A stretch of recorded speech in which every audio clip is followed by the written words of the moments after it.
বল্লা কালীপুজোয় অব্যাহত থাকলো পশু বলি প্রথা, তবে এক্ষেত্রে নির্দিষ্ট নিয়মাবলী বা বেঁধে দিয়েছে কলকাতা হাইকোর্ট। বল্লা রক্ষা কালীপুজোয় হাজারো বলি নিয়ে মামলার পরিপ্রেক্ষিতে রায়দান হয়েছে সম্প্রতি, যাতে বলা হয়েছে গণ বলি দেওয়া যাবে না। লাইসেন্সপ্রাপ্ত জায়গা বা ঘরে প্রত্যেকটি পশুকে চিকিৎসার পর বলি দেওয়া হবে, সেখানে কোনো গর্ভবতী বা শিশুর প্রবেশ করা যাবে না। বল্লা রক্ষা কালী কমিটির পক্ষে আইনজীবী বিনয় ব্রত ভৌমিক বলেন, লাইসেন্সপ্রাপ্ত ঘরে প্রতিটি পশুকে চিকিৎসার পর এক এক করে বলি দেওয়া হবে, যেটি গণবলির মধ্যে পড়ে না।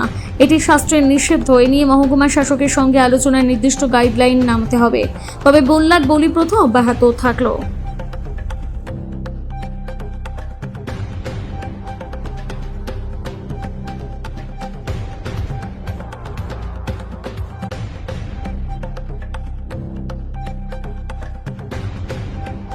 মহামান্য হাইকোর্টের গত সেপ্টেম্বর মাসের ২৬ তারিখের বর্তমান প্রধানপতি মাননীয় প্রধান বিচারপতি মাননীয় সুজয় পাল এবং শ্রীমতী স্মিতা দাস দে, এই দুজনের জয়েন্ট বেঞ্চ, ডিভিশন বেঞ্চ আদেশ করেন যে গত ২১শে নভেম্বর ২০২৪ তারিখের মাননীয় কলকাতা হাইকোর্টের প্রাক্তন বিচারপতি সম্মানীয় শ্রী টি.এস. শিবজ্ঞানম এবং হিরণময় ভট্টাচার্যের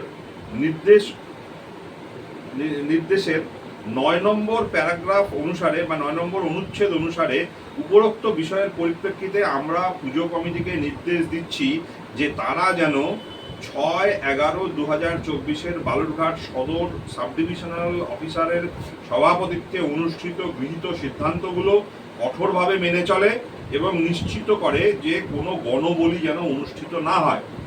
শুধুমাত্র বলিদান লাইসেন্সপ্রাপ্ত স্থানেই হতে হবে, অন্য কোথাও নয়।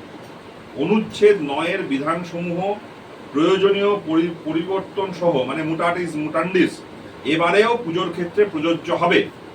প্রসঙ্গত উল্লেখ্য যে বল্লা মন্দিরের বলিঘরে কোনো কালেই গণবলি অনুষ্ঠিত হয় না।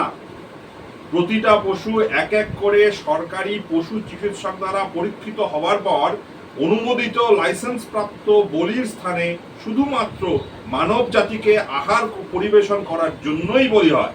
এখানে কোনো গর্ভবতী পশু, বাচ্চা সহ পশু বা ৩ মাসের কম বয়সী বাচ্চা পশু বা অসুস্থ পশুকে কখনোই বলি দেওয়া হয় না। এগুলো আমাদের শাস্ত্রেও বারণ আছে। পশুগুলিকে কখনোই একে অপরের দৃশ্যমানে বলি দেওয়া হয় না।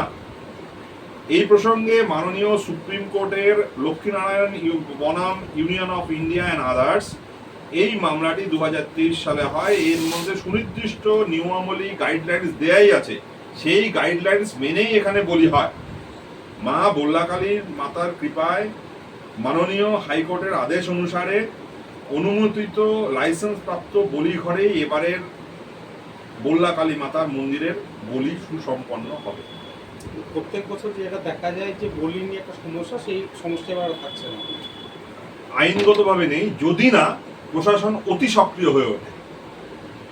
মানে সমস্যাটা কোথায় ছিল তাহলে? সমস্যা হচ্ছে আমরা সব নিয়মাবলী মেনে লাইসেন্সপ্রাপ্ত স্থানে এতগুলো রুলিং ফলো করে প্রত্যেকটা স্লটার হাউসের প্রত্যেকটা নিয়মাবলী ফলো করার পরেও প্রশাসন আমাদের মন্দিরের কমিটির এগেনস্টে বারবার করে বিভিন্ন ফলস মামলায় আমাদের অভিযুক্ত করে থাকে এবং সেই রিপোর্টগুলো আমাদের না জানিয়ে কোর্টে সাবমিট করে।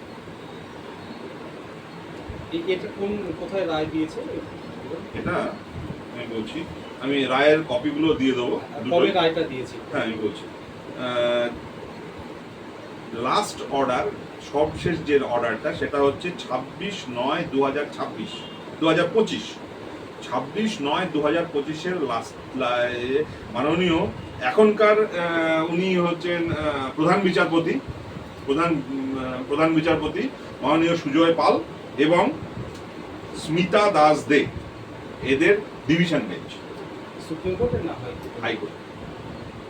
Doctor Binoy Brata Bhowmik, advocate on record for Balla